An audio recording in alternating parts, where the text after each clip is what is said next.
Bonjour à tous, bienvenue pour cette nouvelle vidéo Warcry et aujourd'hui on va parler des hédonistes de Slaanesh, les Sybarites. Alors on va faire comme d'habitude, on va regarder les aptitudes de la bande, des héros, les différents profils et puis ensuite bien sûr je vous proposerai une bande type, on va dire, des hédonistes de Slaanesh. Bien entendu ce n'est que une possibilité parmi tant d'autres, donc j'espère en tout cas que cette vidéo vous plaira, puis je vous propose que l'on commence comme d'habitude, juste après le générique.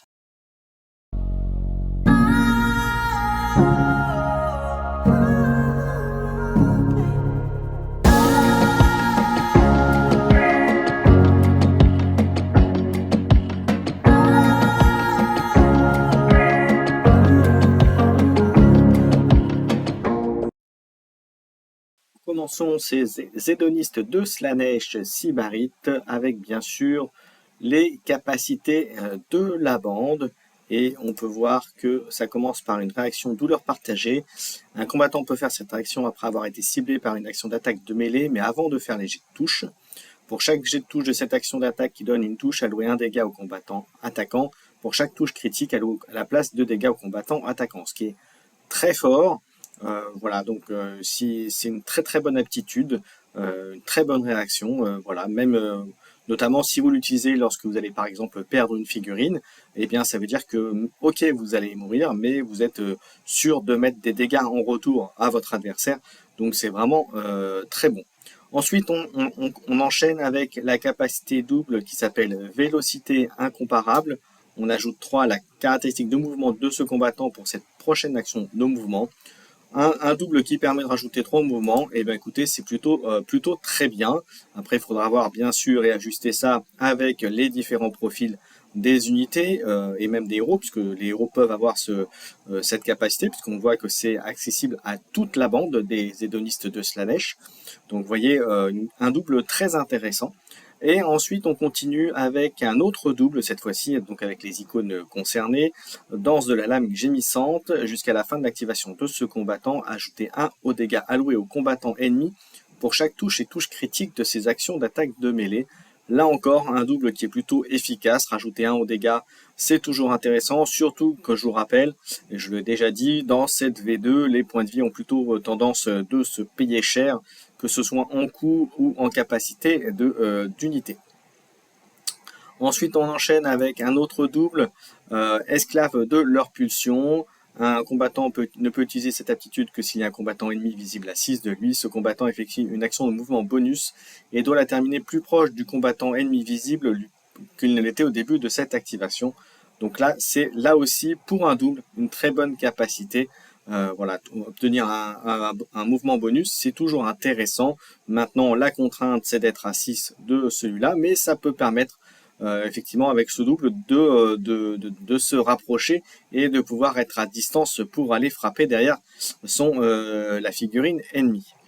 Ensuite, vous voyez donc 3 doubles et une réaction qui sont somme toute très intéressantes en soi. Pour l'instant, rien à dire. Ensuite, on continue avec une capacité qui est un triple qui s'appelle la frappe empaleuse. Jusqu'à la fin de l'activation de ce combattant, la prochaine fois qu'il finit une action de mouvement à 1 d'un combattant ennemi, choisissez un combattant ennemi visible à 1, allouez autant de dégâts au combattant que la valeur de cette aptitude. Donc frappe empaleuse, c'est un peu c'est l'équivalent de la charge pour les unités montées, c'est exactement le même type d'attaque, ou en tout cas le même type de dégâts. Donc c'est classique, c'est plutôt bien si vous voulez être sûr d'engager un ennemi. Voilà, vous allez le voir avec ce symbole-là, les figurines, les profils qui pourront le faire. Ensuite, on enchaîne avec une autre capacité triple, qui est rafale de lame déchiqueteuse. On ajoute 2 à la caractéristique d'attaque de la prochaine action d'attaque à projectile. Donc attention, à projectile, donc que de la distance de ce combattant à cette activation. De plus, ajouter 1 à la caractéristique de force de cette action s'il est à 3 d'un combattant ami qui a la marque runique de faction des hédonistes. Voilà. Et la marque runique de prêtre. Donc il faut les deux pour avoir ce petit bonus. Mais rajouter 2 attaques, c'est plutôt très fort. Plus avoir la possibilité de toucher plus facilement en augmentant la force, c'est plutôt sympathique. Maintenant, c'est un triple, ça coûte cher, donc il faudra quand même le positionner. Il y a la condition aussi d'avoir une figurine avec la marque de Slaanesh et l'icône de prêtre.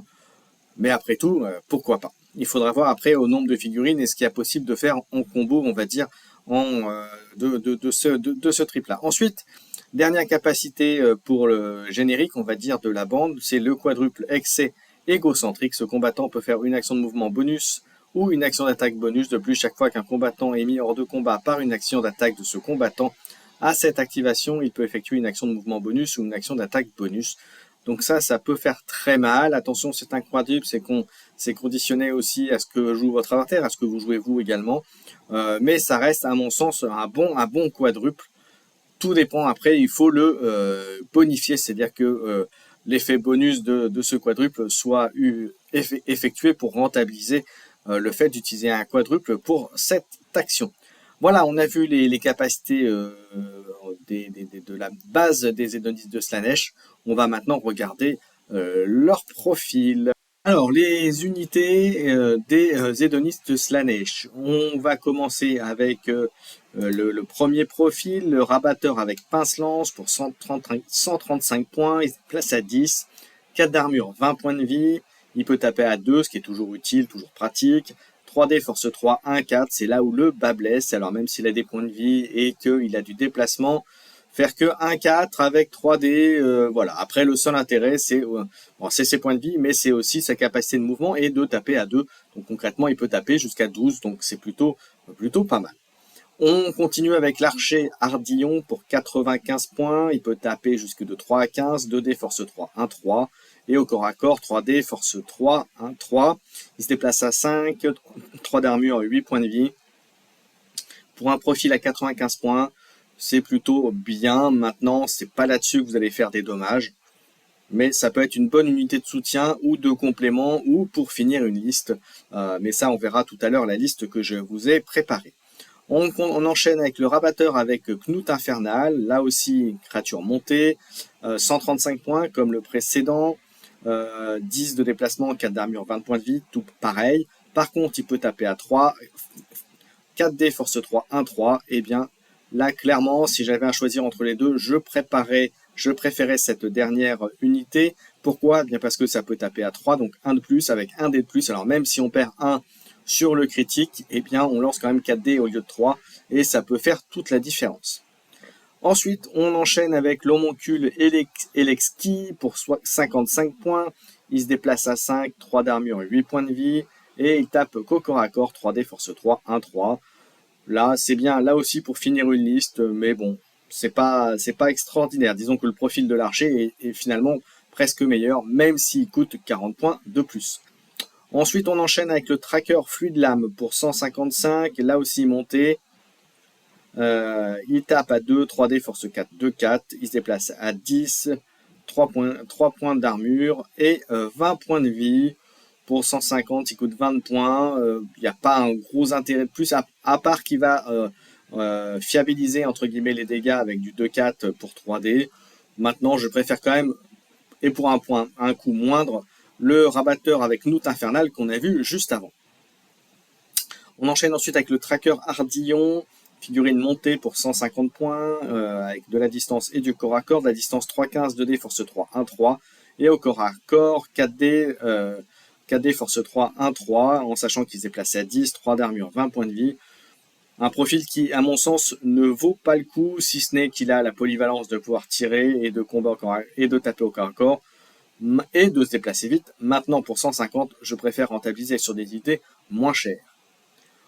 Ensuite, on continue avec les derniers profils de la bande.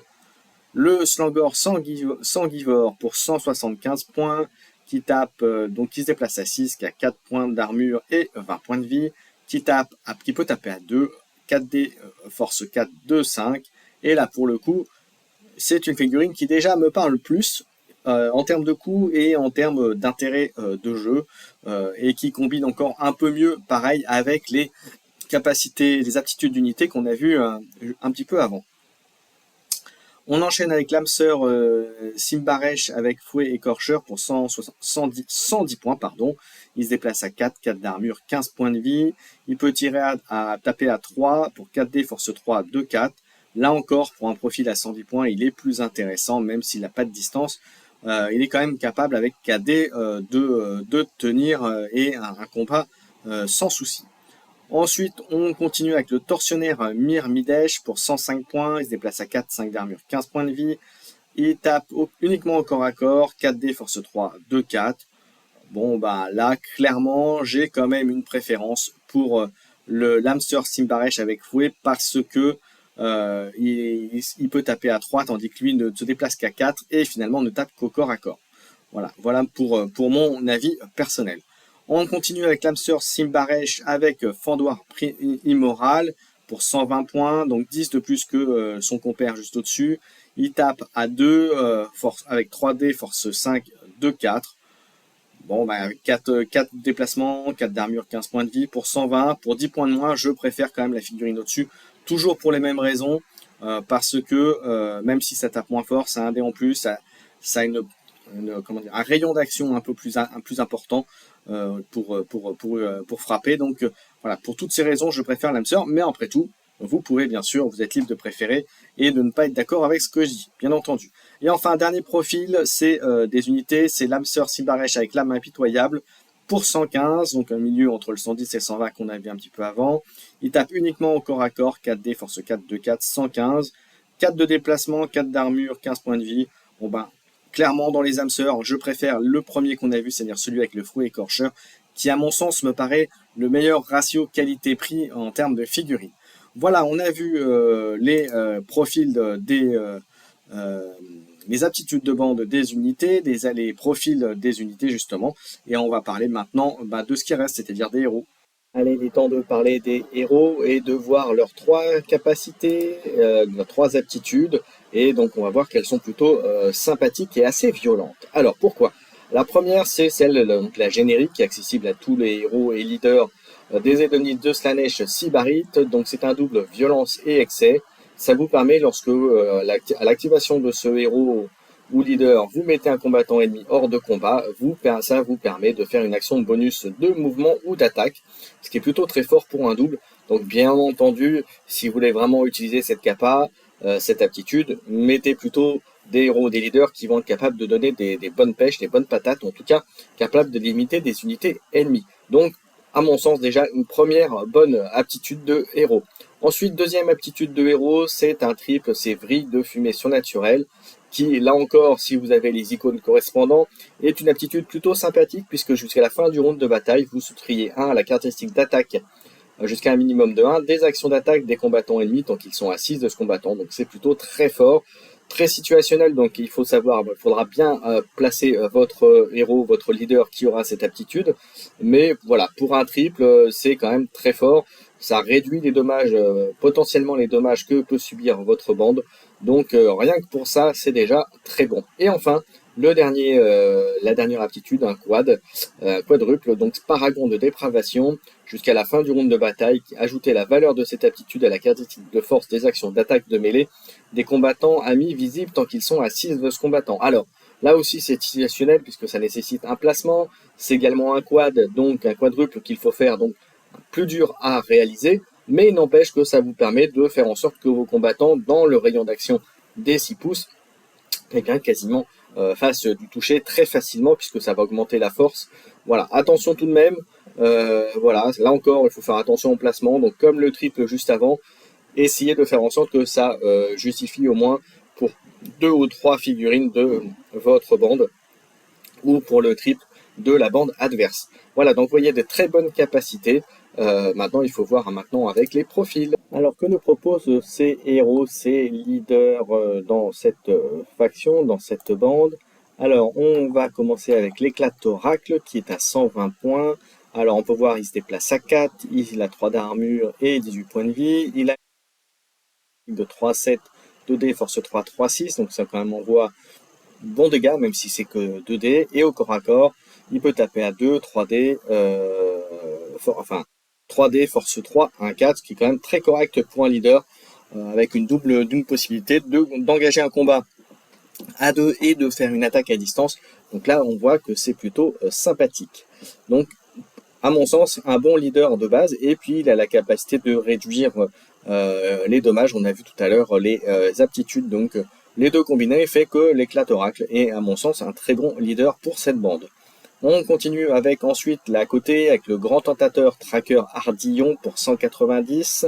Donc c'est un archer, il se déplace à 10, voilà, puisqu'il est monté, 3 d'armure, 25 points de vie, donc là c'est du costaud, 3-15, 3D, force 3, 1-4, et au corps à corps, 4D, force 3, 1-3, pour 190 points, il tape pas super fort, aussi bien à distance qu'au corps à corps. À mon sens, c'est cher payé pour un leader. Ensuite, on enchaîne avec le Seigneur du Supplice pour 220 points. Lui, il peut taper à 2, 4D, force 5, 3-5, donc un bon gros frappeur. Il se déplace à 4, 4 d'armure, 25 points de vie. Clairement, pour 220 points, il les vaut. Il est plutôt bien, il peut taper à 2, donc avec une petite allonge. Et puis quand même 4D, 3-5, ça peut mettre mal beaucoup de figurines.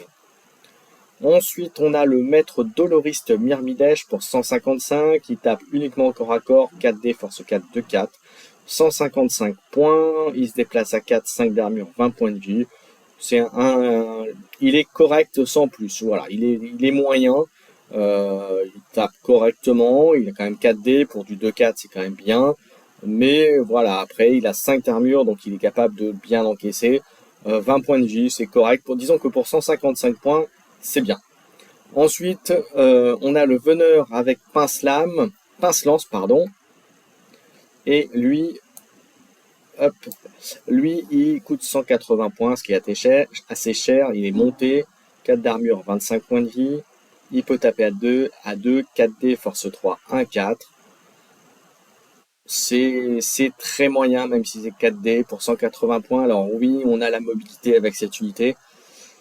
On a quand même 25 points de vie, donc c'est plutôt bien, mais ce sera pas une unité qui va faire des dommages. Enfin, en tout cas, ça peut être bien pour aller prendre un objectif, mais certainement pas pour le contester, à mon sens. Enfin, pour le contester, oui, mais pas pour récupérer un objectif à part entière. Ensuite, on a le Ego Pompe Simbaresh pour 170 points. Il coûte 170, donc 4 de déplacement, 4 d'armure, 20 points de vie. Il peut taper à 2 pour 4D, force 5, 2, 4. Pour 170 points, là pour le coup, je préfère largement passer à la figurine qui est juste au-dessus. Même si on peut taper à 2 avec lui, c'est à mon sens plus intéressant et pour gagner 15 points, alors juste pour gagner un petit peu d'allonge, autant passer sur la figurine du maître doloriste Myrmidèche. Ensuite, on a le grand tentateur archer Ardillon pour 130 points, ce qui n'est pas énorme en termes de coût. Il a par contre 5 de déplacement, 3 d'armure, 12 points de vie, et là ça fait très mal pour un leader avoir que 12 points de vie, d'autant plus que l'attaque à distance c'est que 3D, 1-4, et au corps à corps 3D, force 3, 1-3, c'est très très léger. Alors même si ça coûte que 130 points pour un leader, en sachant qu'on peut en avoir que 2, c'est cher payé pour une figurine à 12 qui va être en plus ultra fragile. Donc une petite attaque à distance, ça peut le mettre à mal. Engagé au corps à corps, ça peut le mettre à mal aussi. Donc vous voyez, pour moi, c'est une figurine qui pour moi n'est pas bonne pour l'unité. Ensuite, on continue avec le Cornesoif Slangor pour 225. Alors là, pour le coup, j'avoue que avec le Seigneur du Supplice, j'ai beaucoup hésité et je trouve que le Cornesoif Slangor est plus intéressant. Alors pourquoi ? Eh bien parce que déjà, il se déplace à 6, donc il a un peu plus de mouvement. Alors ok, il coûte 5 points de plus que l'autre, mais alors, franchement, que le Seigneur du Supplice, il se déplace à 6, il a 4 d'armure, il a 25 points de vie, quasiment, il a plus de mouvement, et au corps à corps, il tape à 2, 4D, force 4 au lieu de 5 l'autre, et c'est 3-5, c'est les mêmes dommages. Mais franchement, c'est pas très embêtant, d'autant plus que si vous avez les capacités que vous avez vu tout à l'heure des leaders, vous pouvez augmenter la force si vous le mettez à proximité par exemple d'un écho, d'un leader qu'on a vu le premier, là, écho éclatoracle, voilà. Excusez-moi. Donc voilà, donc vous voyez, à mon sens, le Cornesoif est beaucoup plus intéressant que le Seigneur du Supplice, même si on paye 5 de plus. Et enfin, on a le pisteur Fluide Lame pour 205 points, qui lui peut taper à 2, 4D, 4D force 4, 2, 4. Il est monté, donc il se déplace à 10. Il a 3 d'armure, 25 points de vie pour 205 points. Là, il coûte, à mon sens, beaucoup trop cher, même s'il peut envoyer des dommages. Mais là, je préfère largement me baser sur un Cornesoif Slangor qu'on a vu juste au-dessus, que voilà. Mais après, pourquoi pas? Ça se tient. Mais à mon sens, il me paraît un peu cher, même s'il a des points de vis, des places fortes. Il fait quand même 4D à 2-4, donc ça fait quand même pas mal de dommages. Mais bon, je suis pas un fanatique de cette unité, mais ça peut se défendre. Voilà, bah écoutez, en tout cas, voilà, on a vu les héros, on a vu les unités. Eh bien, il est temps de passer à la proposition de bande. Alors, voyons voir cette proposition de bande des hédonistes de Slaanesh Sibarites. Alors, bien entendu, ça ne regarde que moi. C'est une parmi tant d'autres. Comme je l'avais expliqué, si vous avez vu mon interview avec Colorful Midi, je ne prends pas en compte le fait que vous puissiez avoir des alliés d'autres factions, enfin d'autres bandes, en tout cas. Donc là, je reste intra-bande, intra-hédoniste de Slaanesh. Donc c'est une proposition, voilà, voilà, il y en a plein d'autres. Voilà, donc je l'espère être fonctionnelle, comme on dit, et j'espère qu'elle vous plaira. Alors, la première figurine, c'est un leader, c'est l'Éclatoracle, pour 120 points, que je vais associer avec un autre héros, qui est le Cornesoif Slangor, pour 225 points. Donc vous avez compris, une unité plutôt à distance, mais qui est capable d'aider avec sa fumée, entre guillemets, qui va réduire les dommages, et un Cornesoif Slangor pour donner un bon frappeur. On associe ça à deux gros frappeurs également, deux slangors sanguinaires, donc qui fera un total de 350 points. Là encore, des frappeurs. Donc vous l'avez compris, le corne-soif et les deux slangors dans une des trois dispositions de bande, hein, le marteau, la dague et le bouclier, donc un dans chaque, ça c'est clair. Et ensuite on associe ça avec un autre petit combattant, l'âme sœur Simbaresh avec fouet écorcheur pour 110 points, qui est capable de donner également pas mal de petits dégâts, ou en tout cas de faire le complément. Un petit archer ardillon pour faire un peu de dégâts à distance, donc là clairement plus pour faire un soutien aux combattants directs. Et puis un dernier combattant au corps à corps, le tortionnaire Myrmidesh. Donc tout ça, vous êtes pile à 1000 points, donc ce qui est demandé pour faire une bande de Warcry. Alors, en disposition, eh bien, comme je vous ai dit, vous mettez dans les trois, eh bien, je vous conseille, comme je disais, de mettre un corne-soif dans dans les deux autres, un slangor de chaque côté. Je vous conseille de mettre plutôt le slangor avec l'éclatoracle pour mettre un corne-soif plus costaud, d'associer un slangor avec l'âme sœur et un tortionnaire, et puis dans l'autre, peut-être de mettre effectivement le corne-soif avec l'archer et j'en oublie un, voilà, qui peut être pas mal. Donc tout ça, vous avez cette figurine. Donc voilà pour vous donner une idée un petit peu de comment je le déploierai. Et puis bien entendu, tout ça est sujet au scénario, de comment ça se passe, etc., etc. Voilà, écoutez, on arrive à la fin de cette vidéo. J'espère qu'elle vous a plu. N'hésitez pas à commenter, à liker, à vous abonner à la chaîne, et surtout parce que c'est important pour le référencement et que les gens qui chercheraient un contenu de ce type puissent le trouver facilement.